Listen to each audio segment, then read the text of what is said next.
Well, good evening, everybody. We're Sandy and Dennis Sasso, Rabbi Emerita and Senior Rabbi of Congregation Beth-El, and we'd like to welcome you to this evening's program of Cocktail Judaism. Our topic is anti-racism, how to be an ally. So this evening, we have started the program with a song titled Living Tapestry. It's an older song by Hava Alberstein, a peace activist and renowned composer and singer from Israel. And the song was performed by cantor Joanna Dulkin of Adith Jeshurun congregation in Minneapolis, who has been quite active in events in her city.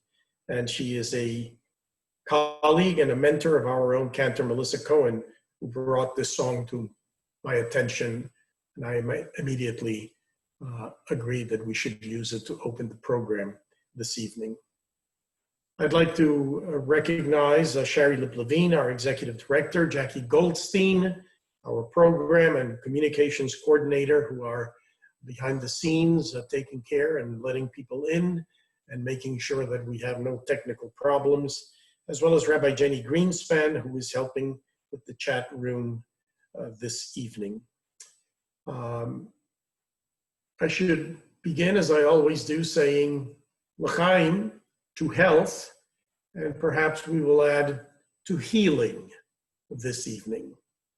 I'd like to welcome you all, thank our special guests for their participation, and we will begin by asking Sandy to focus us on the theme of the program. Well, thank you, and let me add my own personal words of welcome. I'm so delighted with our panelists who have agreed to spend time with us this evening. I just want a few words of focus for our conversation. So there are two viruses threatening our country. One is the COVID-19 virus. And the way for us to fight its impact is to stay apart from one another, to separate the young and the old, to social distance. And the other virus is racism. It's been raging from the founding of our country. And the way to fight its impact is to come together, young and old, as one nation committed to the dignity and the freedom of Black lives. Now, we know we can spread COVID-19 if we dismiss its seriousness and if we don't take any precautions. And we know that we can spread the virus of racism if we dismiss its history and its real presence among us. To admit that we too have been part of that history of racism is painful. To refuse to be part of the solution is unconscionable. Our Jewish tradition teaches that God created humanity from the four corners of the earth: yellow clay and white sand, black earth and red soil. We all belong to the earth, and we are all created in the image of God. Rabbi Abraham Joshua Heschel reminds us what we need is total mobilization of heart, intelligence, and wealth for the purpose of love and justice. And to those who maintain that the most practical thing we can do at this moment is to weep and to despair, Heschel said, "Do not despair. God is in search of us, waiting, hoping for us to act." And that's what we hope this evening will enable us to do. To act, to be good allies, to make a difference. Thank you all for joining us this evening. Thank you, Sandy. We have a distinguished panel of leaders, servants of our community this evening. I'll begin by introducing Bishop Jennifer Baskerville-Burrows of the Episcopal Diocese of Indianapolis.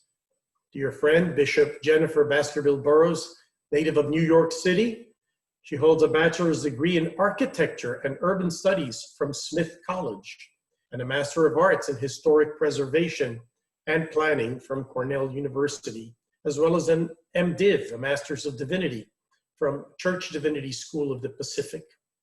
Before being elected bishop in 2016, she served in the Diocese of Newark, Central New York, and Chicago. She is the first Black woman to be elected a diocesan bishop in the Episcopal Church. She tells of a defining experience of her ministry when she found herself near the World Trade Center the morning of September 11, 2001. It led her to act on the belief that, in her words, the world is filled with incredible beauty and unspeakable pain, and that God is deeply in the midst of it all, loving us fiercely. We thank you, Bishop, for joining us this evening. Bob Ostley is president of the Indianapolis City Council. He was elected president of the council by a unanimous vote in 2018. He represents District 11. He is chairman of the council's Rules and Public Policy Committee and also serves on the Parks and Recreation Committee. President Ostley serves on a number of civic boards in the community, working at various times with organizations like the YMCA, the United Way of Central Indiana, and the Children's Museum of Indianapolis. In 2010, Bob was the Democratic candidate for Indiana Secretary of State. He has degrees in architecture. We have a common theme here, from Carnegie Mellon University and Columbia University, and has led urban design and architecture projects throughout the United States, Africa, and the Middle East. So perhaps the two of you can, on the side, run a architecture and urban planning enterprise. And he and his wife, Una, who is also a dear friend and a renowned economist with IUPUI, are the proud parents of two children. And you may have to help me with the pronunciation, Arinzi and Tasia. Very good. Thank you so much. Thank you. Thanks for joining us, Bob. And dear friend, Velvet Miller, PhD, RN, and fellow of the American Academy of Nursing. Velvet began her career as a professional nurse. Her consistent focus continues to be ensuring equitable access to healthcare, especially for the underserved. Dr. Miller's current role is Kenneth J. Ryan Program Manager and Adjunct Assistant Professor at Indiana University School of Medicine.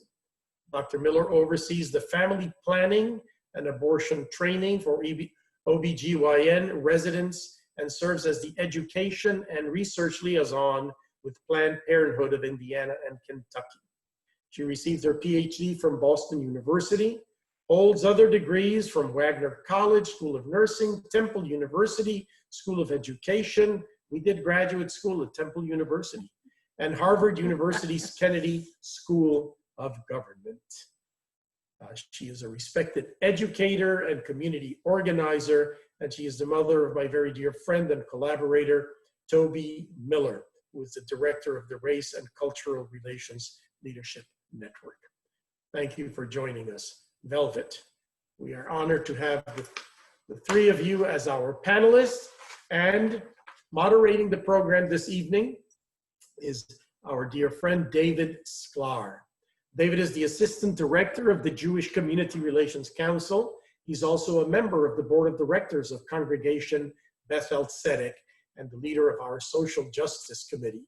David is a leading advocate on various public policy issues, including human service funding, poverty, public education, immigration, and racial justice. He earned his bachelor's in political science and communications from Ball State and holds a master's degree in public affairs from IU. Sandy and I have known David from the time that he was a preteen at Beth-El Tzedek. We were proud to officiate at his bar mitzvah and confirmation, and are delighted that he, Sarah, and their beautiful children are active members of our congregation, and we are particularly proud of the role he has assumed within the Jewish community and beyond. And before I turn it over to David, I want to acknowledge his role and the role of the Jewish Community Relations Council in recently issuing a wonderful, strong document entitled Principles on Racial Justice and Equity, which was endorsed by our congregation. I'm sure you can access it on the Facebook page and website of the JCRC, as well as Beth-El Tzedek's Facebook and website. So thanks to David and to Lindsay Mintz and Miriam Dant and all the leadership of the JCRC for your good work. And now, David, my pleasure to turn it over to you and take us into this important conversation tonight. Thank you, Rabbi. I really appreciate that introduction. I appreciate being here with our esteemed panel tonight and the opportunity to guide us to a certain extent through this conversation, but obviously the folks that we really want to hear from this evening are on the panel. So it will be in my intention just to walk us through the conversation, as Rabbi Dennis said, and then we'll turn it over to our participants, our attendees, to ask some questions of our panelists. And it's so great to see so many friendly faces and names in a participant list tonight. So let's just jump right in. Bishop Jennifer, President Asli, and Velvet and I just had a few brief email exchanges where we threw around some ideas to talk about tonight, and we will get into those questions, and I might direct maybe a question to an individual, but it's my intention that everybody have a chance to answer each one of those questions. But before we jump into those questions for tonight, I think it's instructive for us maybe just to get a couple of thoughts from you all, and just let our attendees know, how are you feeling right now? How are you feeling in this moment, sort of coming through the COVID crisis into this discussion, this nationwide discussion about racial justice, and is this a defining moment for all of us right now? Velvet, would you like to start? Sure, thank you. I'm sad, I'm angry, and I'm tired. And I was advised by my ancestors, who speak to me often, that I can't be tired, I can't stay tired, I have to get up and keep on moving. Tonight's news was just another painful acknowledgement that suicides among Black youth are increasing and have increased over the past few years by 73%, attributed to the level of bullying, stress in living in a very polarized world. I think the opportunity to talk through about and learn from this discussion tonight will be meaningful and help me again to put in place that I'm tired, but I still have miles to go. Thank you. Thank you. President Asli, would you like to let us know how you're feeling? And obviously, I think all three of you, as you continue your comments, have been on numerous panels over the last few weeks about these issues. So, I think, again, just an instructive for us to hear how. Well, first of all, thanks so much for this opportunity, and to Rabbi Dennis and Rabbi Sandy. Having this important discussion is so powerful, and with so many individuals who I know want to do the very best that they can at a time like this. In government, we don't oftentimes have the opportunity to be tired, although I do feel Miss Velvet's feeling of being tired late at night. I will say that. What I do feel is that we are in the most unique time that I will probably experience in my lifetime. This particular inflection point that we have got to, that we've got to maximize. What it feels like is being on a ship or something with other passengers, seeing the land, in the distance, and all of our engines fail. And the only way that we will get there is if we actually paddle, and that we have to continue to paddle until we get there. And that's how I feel now, that all hands have got to be committed to addressing racial inequity, the things that we take for granted. I was talking with my own staff earlier on today. I think we've come to accept a certain amount of racism as normal, and historically, and I don't think that that is something that we should ever accept. And this is the time to address it, to call it out, and to make new friends in this battle. So to answer your question, David, I do feel exhausted from this because every day there is a challenge, and I still see that there's more to be done. There are more folks to talk with. There are more opportunities for collective work, but we still have to get there, and we still have to do it. And I'm heartened by the number of folks who do want to get involved, and I don't want to lose, and I don't want to miss this opportunity for all of us to do it together. Thank you. And that's definitely something that we'll be touching on again, I think, is how we can continue the momentum. So thank you for bringing that up, President Osley. Bishop Jennifer, how about you? I would echo a lot of the sentiments of both Bob and Velvet. I am exhausted, and exhausted for lots of reasons. Lots of people are exhausted from. My husband and I are parents to a young Black boy who is entering 4th grade soon, and the older he gets, the more I have cause to worry, because I cannot necessarily trust the world with him. And so that's there are exhaustions that are ones that I just carry and don't even realize it. And in moments like this, in this time of public awareness and uprising, it becomes revealed again as like, oh yes, this exhaustion is here, and there's a little bit more. And part of that, a little bit more, actually has a little bit of hopefulness too. There's resigned exhaustion and then hopeful exhaustion. So I'm energized a little bit in the midst of the tiredness by, again, so many people willing to talk about things that had been seen as a radical marginal conversation. We were not supposed to talk about dismantling racism, or we did it in small groups. And now to be having the conversations that I've been having since I was, 8 years old, now in a more public forum, is it's tiring, but it's worth the exhaustion to have it. And I'm hopeful that we might be at some sort of pivot point that'll lead us to a better place.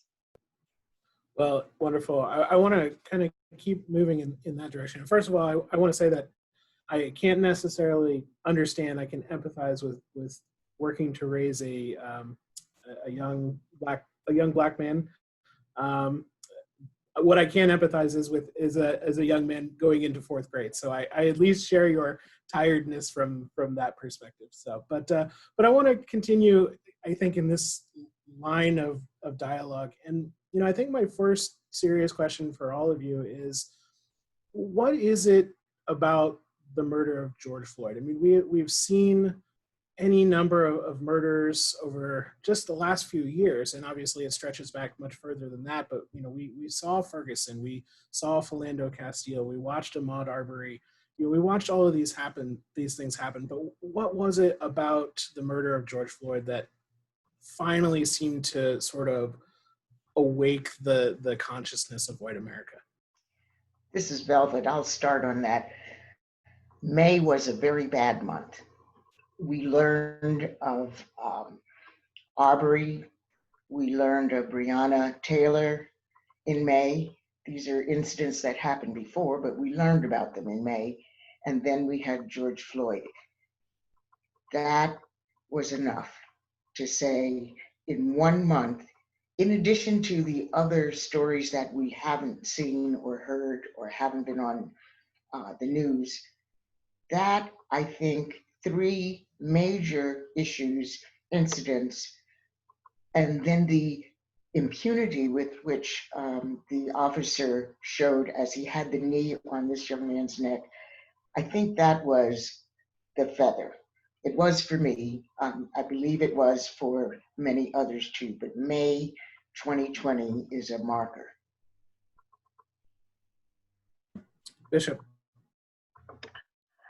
Yeah, you know, my first desire is to actually turn that question around to ask white people, what is it that has arisen in white folks to want to say this is enough too? Because that's where the, you know, Black folks have been crying out for a couple of centuries now. So, but Velva, you talk about the rapidity of the traumas that we viewed and the deaths, you know, the succession of our being informed of them. And I'm trying to, I haven't had time to do the date marks, but to look back at 2016, which was another year in which we had a very rapid succession leading into the summer of deaths of people at the hands of the police. I mean, 2016 was Sandra Bland, it was Philando Castile, there were, I believe those were 2016.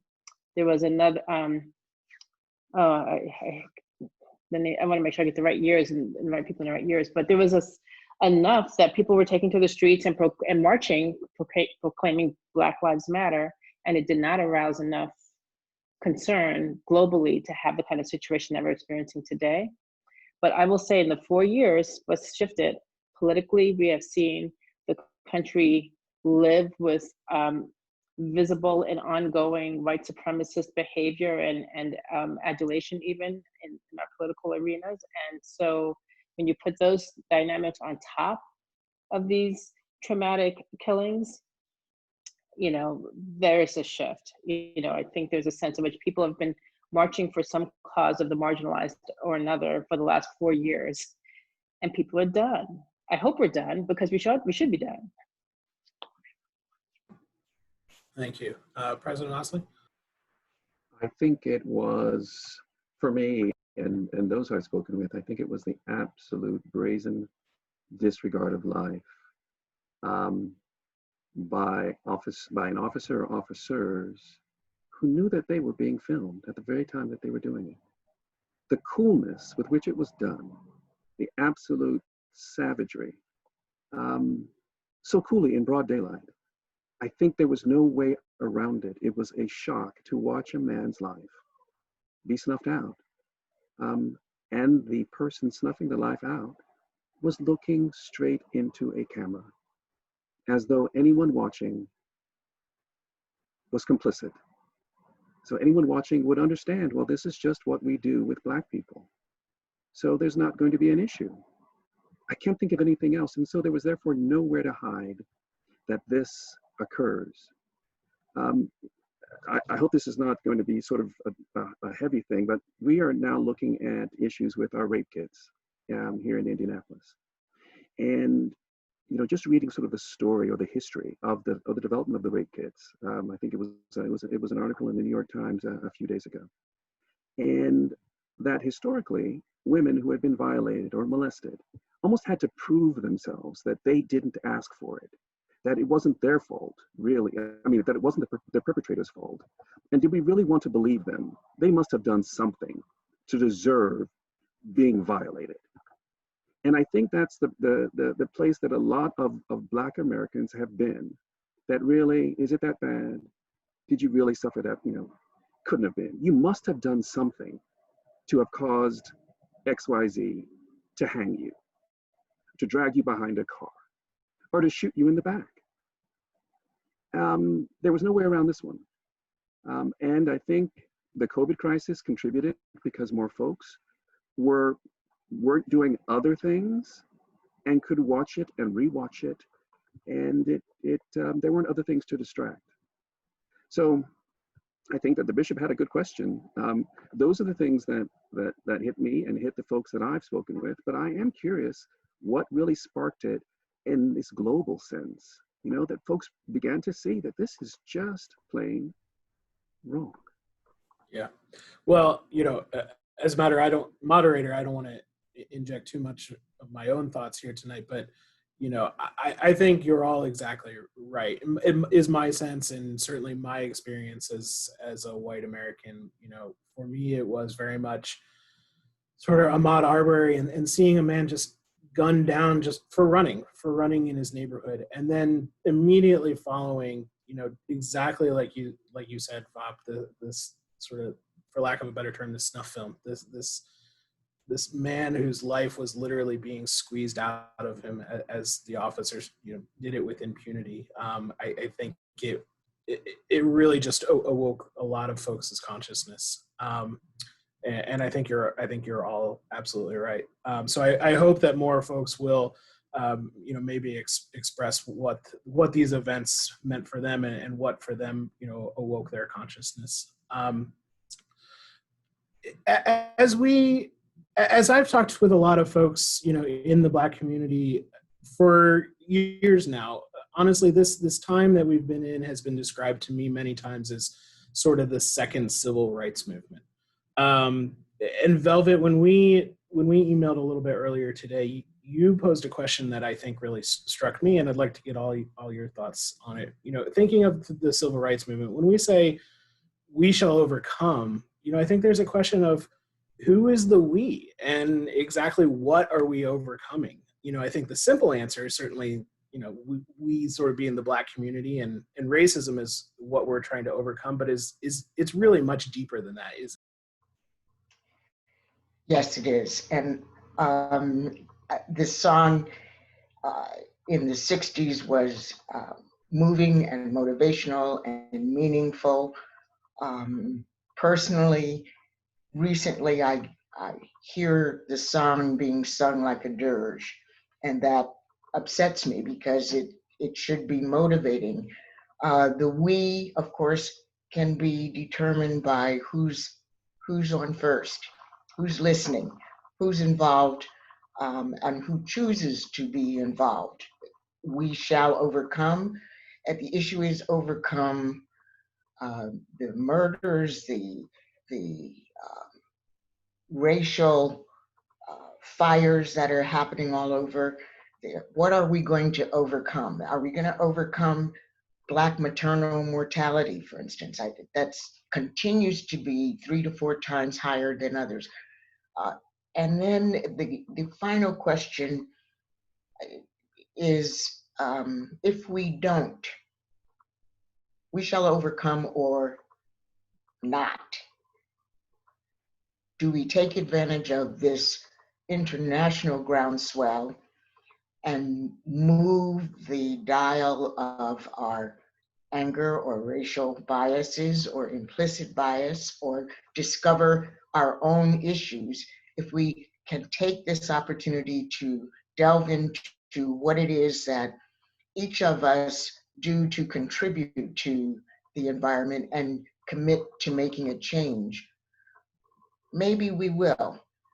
But I have to raise the question of not. We've sung this song a long time. And I don't want to hear it as a funeral march anymore. I want to hear songs or music that will say, we will not go back. We will not do that. I'll just do a quick story, and it upsets me. This is recent. In southeastern Indianapolis, a Latino family has moved into apparently a large, predominantly white community. They have been threatened. Their house has been marked with all kinds of racist epithets. They are afraid to leave the home, and they're called all kinds of names. Well, I first heard that and I thought, wow, is this the 50s? Is this the 60s?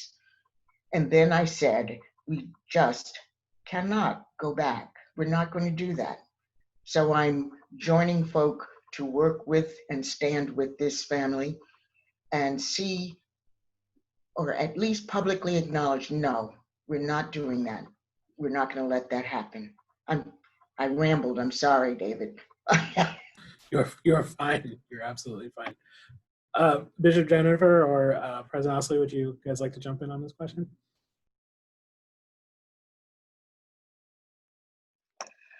I'd like to say something. I'm still speechless about that that story. So, the overcoming is a work that we should all be about, right? So I came of age in the 70s and 80s, and remember the people still singing that song as a child and not quite getting what it was about. And now as an adult, I'm thinking about, well, what is the It's just like the civil rights movement of that time. I think it's a really different moment in lots of ways, but there are things that we are, I think, learning again that we had abandoned about how do we organize for change and how do we build an allyship across and different communities in order to shift something dramatically. A lot of the work we're talking about, I have to keep remembering, is at two levels. There's the personal work that we have to do, and then there's the institutional piece. And the civil rights movement, with really trying to go after constitutional changes, has to do with the systemic piece, which we in some ways thought we were kind of done with, but the roots of this are so deep. It'll be a constant work, because it'll be like whack-a-mole. It'll pop up somewhere. So if we're dealing with police brutality for now, I think we need all hands on deck on addressing those issues, but understanding how the dynamic of anti-Blackness and racial superiority is going to pop up somewhere else. And so I dream of a movement that's looking with some vigilance at the whole system as much as it can, to say, this is not just Black people's work. It's not just poor people's work to make themselves not poor. We need to be invested in our common life together in a different way. And so it's recasting civil rights into a much broader project, I think.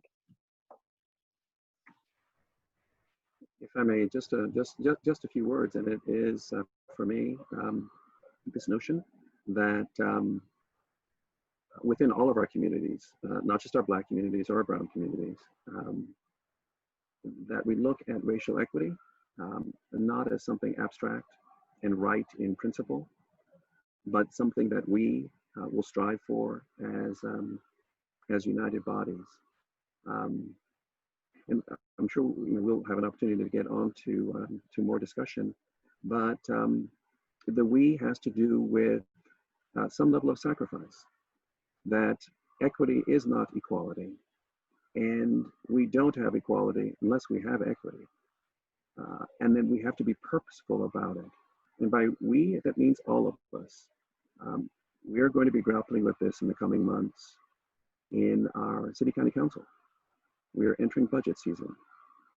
And those are going to be a budget for 2021.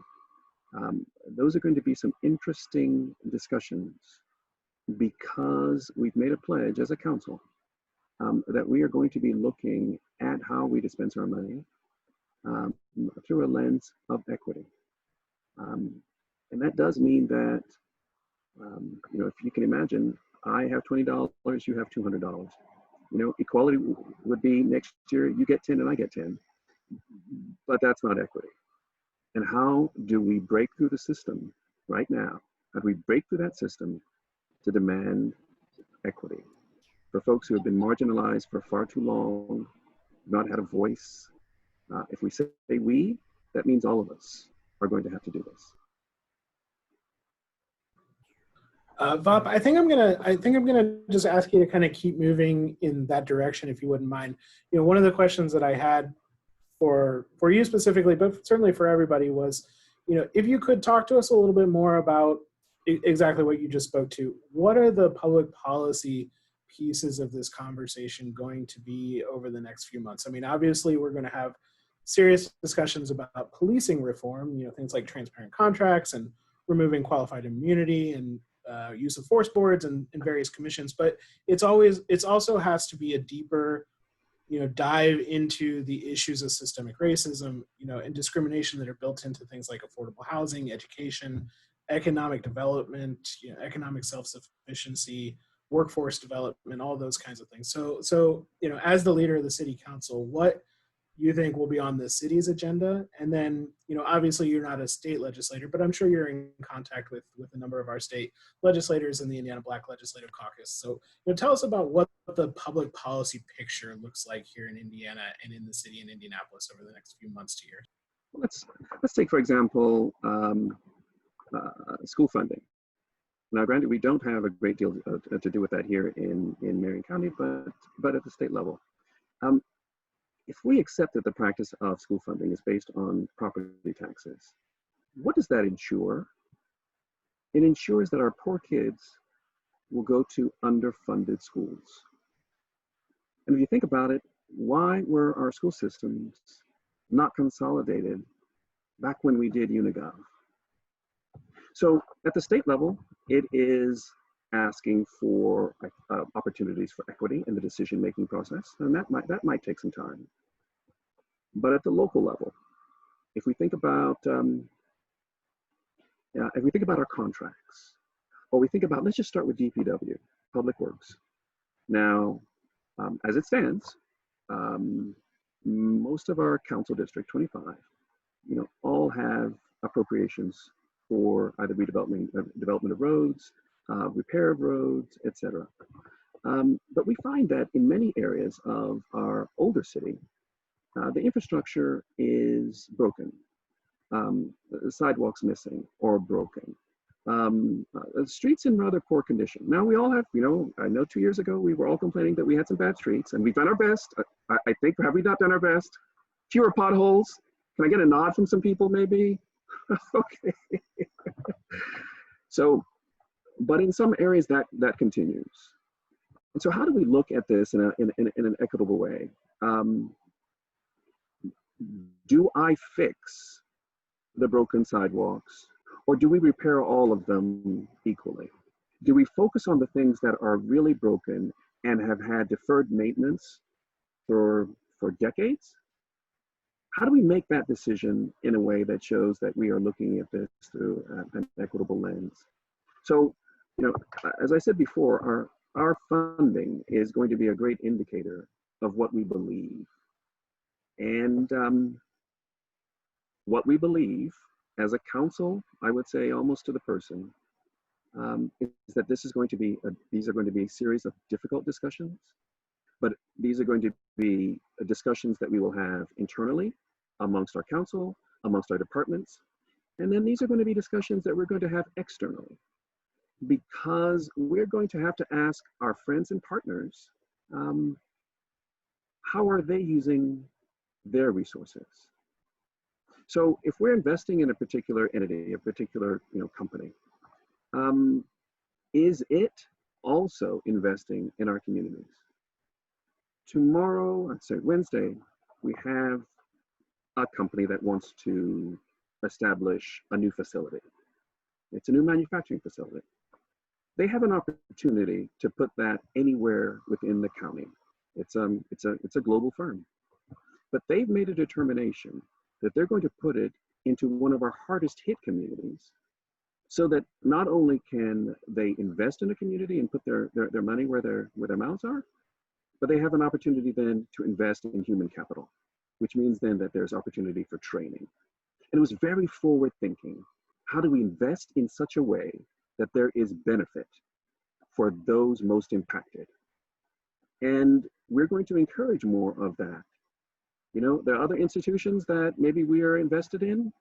I think that same kind of bar, that same kind of determiner has got to come to play. We're investing with you. Are you investing in our communities? And if not, here's what we're going to expect of you going forward. Once again, these are not easy conversations. And we're all elected folks, and folks may say, you know what, we don't like this, get out. But so be it. I kind of feel like, Esther, that I'm here for such a time as this. And I think that most of us are. And we need to get it done and get it done right with as many of our partners as we possibly can. So it'll be a challenge. Just watch August and September, and we will ask for your support. We'll ask for your encouragement and for your advocacy. Well, I know a lot of folks in the Jewish community certainly stand ready to offer that support and advocacy. Bishop Jennifer and Velvet, I want to kind of continue in the same dialogue. If we want to push away from public policy, that's fine. But I think President Osley speaks to the point of partnership, of allyship, of support, and obviously that's a lot of what we want to talk about tonight, the theme of our entire night. So whether we think about public policy or just support of the Black community, we know to a certain extent that racism is a white problem, not a Black problem. But for lack of a better question, what is the Black community looking for from white allies, from white partners right now what can we do to be stronger allies and to offer more support, again, whether it's public policy, whether it's just general support, whether it's in the civil rights space, whatever it may be. I might defer to some. I might defer to Dr. Miller here, but I'll start with this. There's no one answer to that question. The Black community is not monolithic. I know that there are lots of different agendas held by different corners of the African American Black community here in Indianapolis and in Indiana, and so it's really hard to answer that with any one pat answer. But I would say it's about, from my position, creating relationships of trust that allow folks to be allies in different ways to the different agendas that will get us a little further down the road. And so I will often say, when people say, what can we do? I mean, I don't have answers for it, but my instincts tell me, like, we need to decouple, not in a voucher way, but we need to decouple sort of tax, real estate, property taxes from public education, and create other cycles of creating better funding for schools so there's more equity there. And so I want to find out who are the allies there. I think we could put our finger on the lever of any number of changes that need to happen, both policy-wise and just communally. And if people can say, let's do that thing, let's link arms for the long haul to do it, we should be about that. But what I experience too often is that we live in such segregated spaces that it makes that work a lot harder. And so I think allyship has got to be more than just relationships of convenience for political gain. As much as important as those gains might be, I want us to have relationships, friendships, to be able to live side by side in a neighborhood in diversity without it being a life-threatening exercise for people of color or just inaccessible. And those are really complicated things. And so I'll defer to my sister to add more to that, but there's no one right answer, but there are 1,000 different ways to have real deep relationships, and we should be about making those happen. Thank you, my sister. If you go on the web, you will find a lot of lists and suggestions and guidance for what you can do. So in one sense, I don't feel obligated to provide all of that information to you, because there's lots of information you can get, and I don't have to teach you that. And I don't mean to be sharp, but I'm hurting a lot right now, and I don't have that energy, extra energy to teach you. So there's one list of 75 ways in which white people can help. And there's another list for what you can do for your Black professionals in your business. And there's another list. There are multiple lists on how to be an ally, how to be an accomplice, how to make a difference. And I encourage that form of education for my white friends and colleagues and the population. I please learn and read and talk with each other, and have the uncomfortable conversations. On another level, I'll tell you a story. I like stories. About 29 years ago, a rabbi named Dennis Sasso was invited to the home of a young couple to have dinner. He went. They talked, and the relationship continued to grow. I have no idea what they talked about, but I can tell you the impact it had on that young man. And that was, it's good to reach across the table. It's good to break bread together. We have a different level of appreciation and understanding for and with each other. Dennis and Sandy have been at this a long time, and they do it on multiple levels. But I want to acknowledge just breaking bread with someone that's different from you has a very powerful impact. And so on many levels, there are lots of things that can do. And David, I encourage you to encourage everybody else to look it up.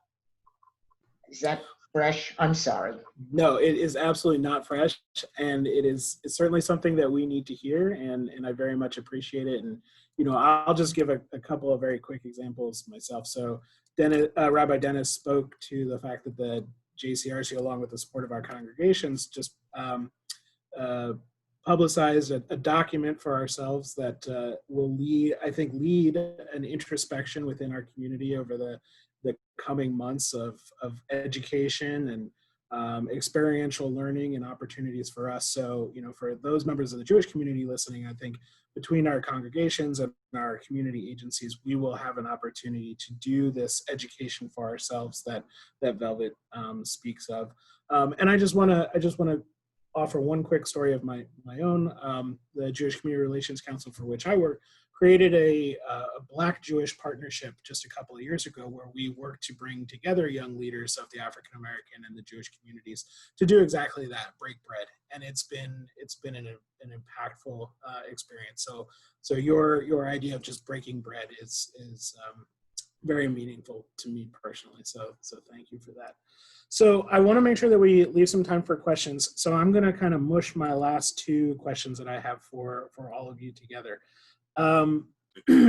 One recent action that was taken by the City Council was to declare racism a public health crisis. And Velvet, you spoke to suicides and the pain and the stress, the trauma of racism. So I want to talk a little bit about that in how we help folks deal with that sustained stress and that trauma. And the final question I have that I think speaks to that as well is Representative Barbara Lee from California introduced legislation to create a racial healing and truth and reconciliation community, kind of like they created in South Africa after apartheid. Do you guys think that something like this here in the United States would be helpful? I personally think it would be a little bit hard for some folks to understand, but I think it has a lot of merit. And so, if you could just kind of answer those two together, what we can do to help deal with the stress and the trauma of racism, and what kind of things, whether it be a commission like that or something else in the future, can we do to, again, move this conversation forward and really have these tough conversations as a society? I'll start. The issue of chronic stress has been researched and is called a phenomenon called weathering. And it is described as the effects of chronic sustained stress of your own lived experience or your parents or your grandparents that causes and has a significant impact on your health. So chronic diseases, you're more likely to have chronic diseases, diabetes, hypertension. You're more likely to have more infections, so be susceptible to more infections. You're more likely to have a higher infant mortality or maternal mortality rate. Weathering, sort of like the John Henry song, is the evidence that something you're living every day is with you as a Black person, an African American. What we have suggested in obstetrics and gynecology, because it has a significant risk of death, is that the providers, in addition to going through implicit bias training, which is often abbreviated, short-term, and less effective than you want it to be. But as a matter of practice, it's important to listen carefully to the patients, to not discount them or dismiss their concerns. And Serena Williams is a perfect example of someone who had to advocate for her own health after the delivery of her child. and begged people to listen to her, that she was at high risk for a pulmonary embolism. So the issue of listen, pause if you have an immediate reaction and say, whoa, what's going on here? Am I reacting or am I able to hear? So many things that are real, that affect the health and the anger. Because once you suppress a lot of stuff, and that's part of weathering, at some point it explodes. That's like a dream deferred. And that can be very risky. Do I think a reconciliation commission in the United States would be helpful? I really don't know. I don't know. It was amazing what happened in South Africa. And there was leadership there that said, we will do this. I don't know that we have that in the United States. And I'll leave it at that.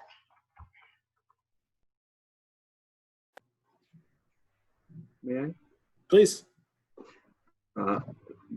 Such a brilliant idea, such a wonderful question about truth and reconciliation. One of the powerful things about truth and reconciliation has to do with the ability to speak and to speak honestly.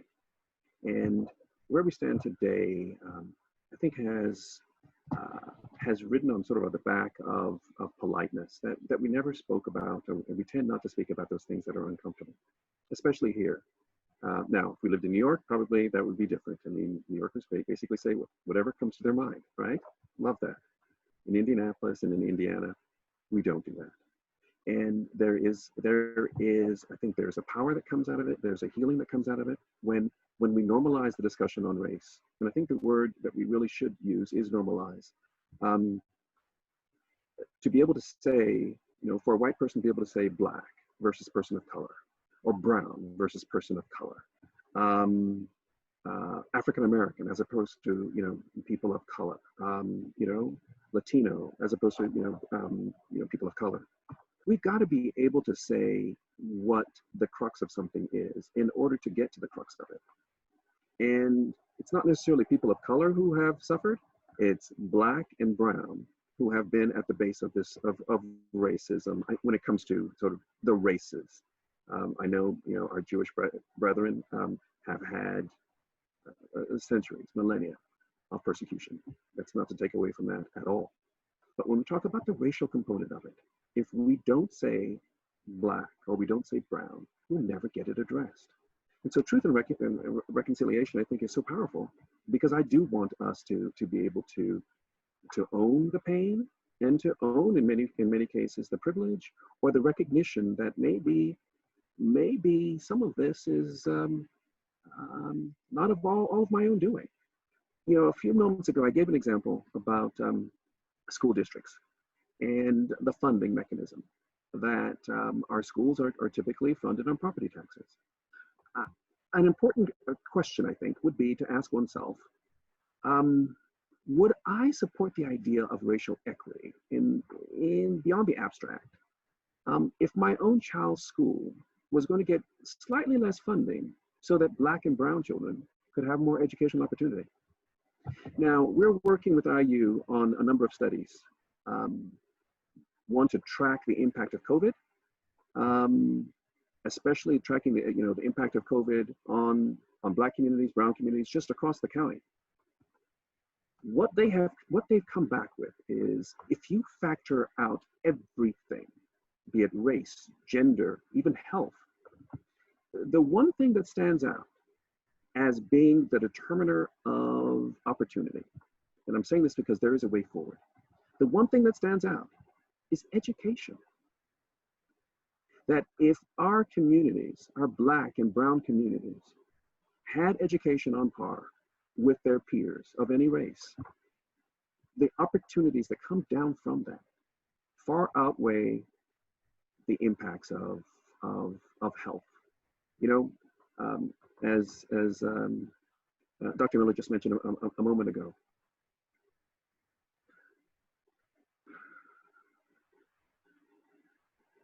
redlining historically put black and brown folks in areas of contamination, contaminated soils, contaminated water, contaminated air, which of course through generations has an impact on health. One of the reasons that we as a council moved forward to at least acknowledge the impact of racism on health was to be able to draw a line and to say, now, we know it, we have the facts behind it, we've got any number of institutions who have said these acts of racism, like the red line, have had an impact on generations of individuals impacted by it. So we wanted to draw a line to say, now there's no way that we can say that we don't know. So if we can no longer say that we don't know, then let's move forward with the things that we do know. Let's have that discussion. Let's make a point of looking at what comes next. What can we possibly do going forward that could make a difference in the lives of all of us? So I wanted to leave that about the education component, just because I know how important it is. And when we play with it, and when we have it pegged to things that are almost compounding, poor neighborhoods, poor education, tied to property taxes, we all need to ask ourselves, would I be okay if my kid maybe didn't get quite what is due in that respect, just so that another kid doesn't have to have a third-rate education based on their funding? These are tough conversations, amazingly tough conversations. If I could just say one other thing, I was born in Nigeria. My father was Nigerian, met my mother here at Purdue. My mother's 96 years old, if you can imagine. She's a tough broad, I'll tell you that right now, tough at 96. When I go back to Nigeria, and I was in Nigeria early on this year, the most amazing thing is I forget that I'm Black. I don't know how to explain that to you, but I forget that I am Black. But within 10 minutes of landing, before I get to customs, before I have to show my passport, I am reminded it's the subtle things, whether it is the adjustment of a purse, whether it is any of those little subtle sort of microaggressions. I'm like, oh, yes, I'm back.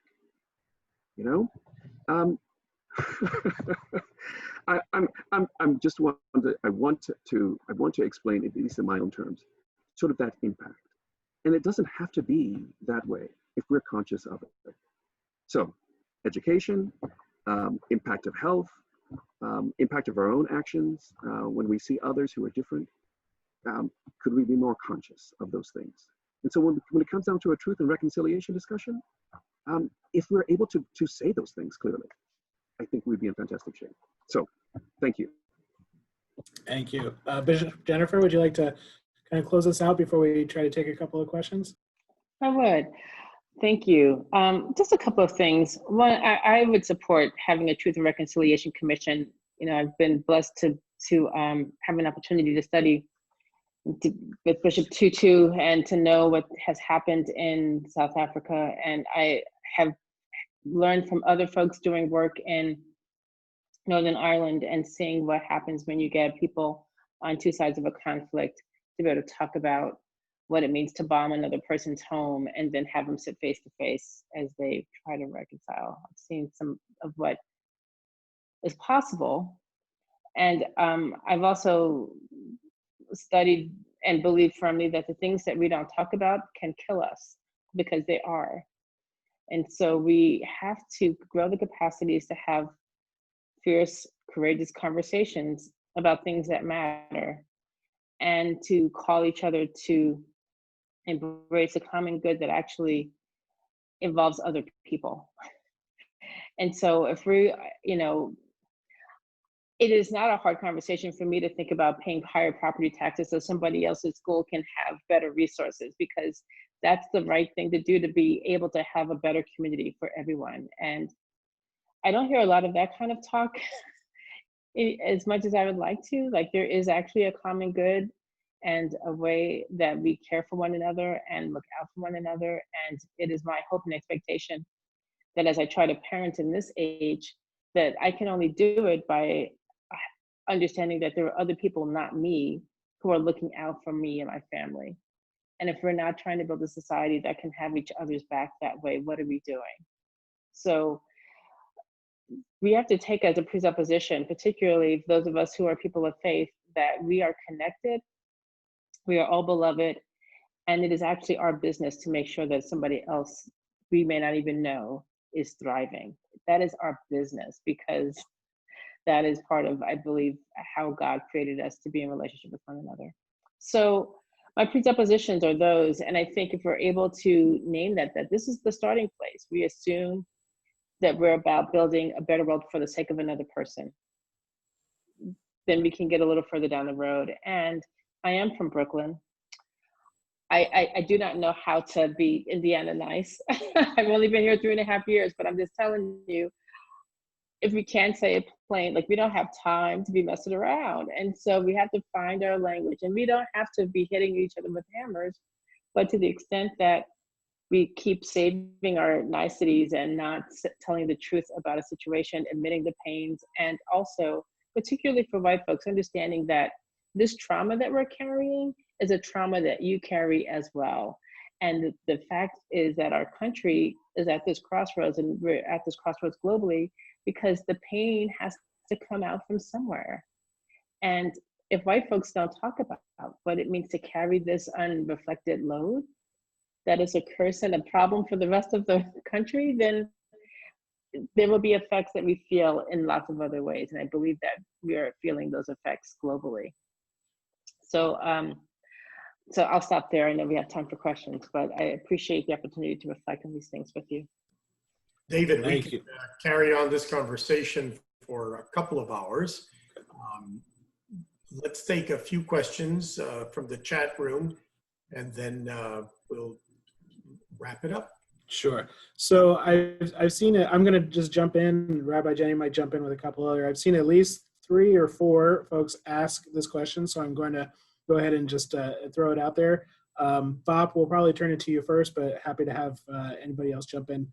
So the question has been posed by a number of people. What does the conversation around defunding police look to you? What does it mean when we say defund the police, and is it something that we should be discussing and considering here in Indiana?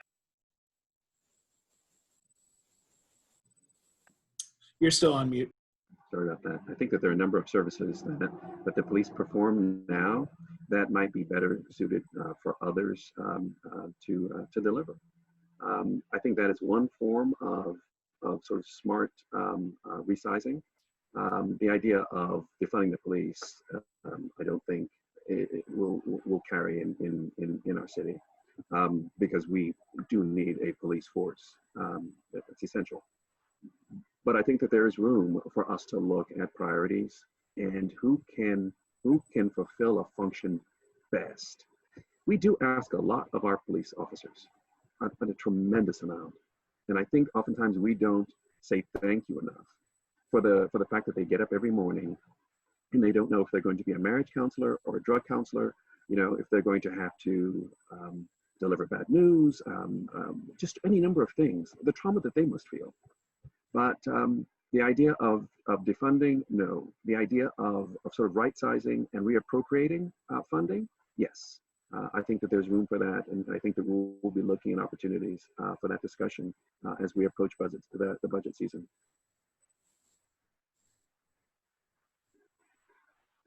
This is Jennifer here. This is kind of above my pay grade, but I would say this. I think the terms that I'm more interested in are demilitarizing police forces, where that is a problem. I remember going home to New York City last summer and taking the subway, in Staten Island, Wagner College, in Staten Island, visiting my mom, and was making my way to Manhattan, and there were boats circling the Staten Island ferry with people, with police, New York City police officers with what looked to me to be semi-automatic weapons on their backs. And I called my mother because I thought there was a crisis. Now I admit every now and again the PTSD from 9/11 comes back, and I thought, oh my God, something happened. And she said, oh no, that's what we do now. We just have semi-automatic weapon police patrolling. And then when I came out of the subway at 96th Street and Broadway, there were 4 of them flanking the entrance to the, and I thought, well, why is that necessary? So when I think about demilitarizing police, redirecting resources other places, that's what I would hope that we would be aiming for. The idea that the police are peacekeeping doesn't require semi-automatic weapons to do so. And I come from a line of police officers in my family, and so we talk about how that's changed over the last couple of decades. And I would hope that we would consider if that is indeed an issue here, I would love for us to be able to have a conversation that addresses that. I agree. I agree with both Bob and Jennifer, and I can't add any more. I just would like to say I hope Bob sticks around a long time. Very kind. May I add one thing, if you don't Please. mind? No, of course. Dr. Miller, thank you so much. If I can sum up what I was saying before in a way that I think will make the most sense, it's simply this. It is moving from a response model to a model of prevention. I think that is probably the best model that we could have for our police force. So thank you.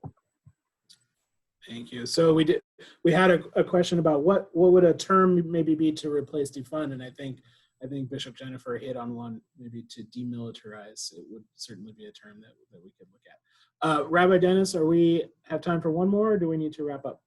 If you have one that you think could be addressed, we can stay till tomorrow morning. He's been retired. Yes. Yeah, we should probably wrap it up. Do this. The conversation will continue.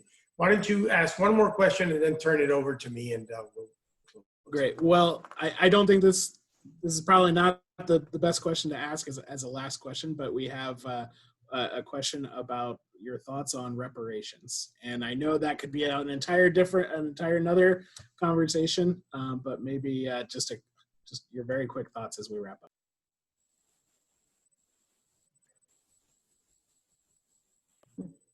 Dr. Miller, would you like to? No? Okay. It's a big topic, right? Like it is its own issue, but I would just say that if there's another area for us to be doing our work to understand what that might look like, it's a complicated idea with a lot of different possibilities to it, that we should be talking about it and doing the necessary work to understand what that could mean in a meaningful way. So I would say that if we were going to have reparations of any kind, and reparations are more than financial, then we need to be able to have some kind of result that has real impact and is not just a gloss to make people feel good and to move on from it. This is Velvet. Yes, I agree that in the 60s, when we talked about reparations, it was land, it was money, it was concrete, put it in my palm and let me move on.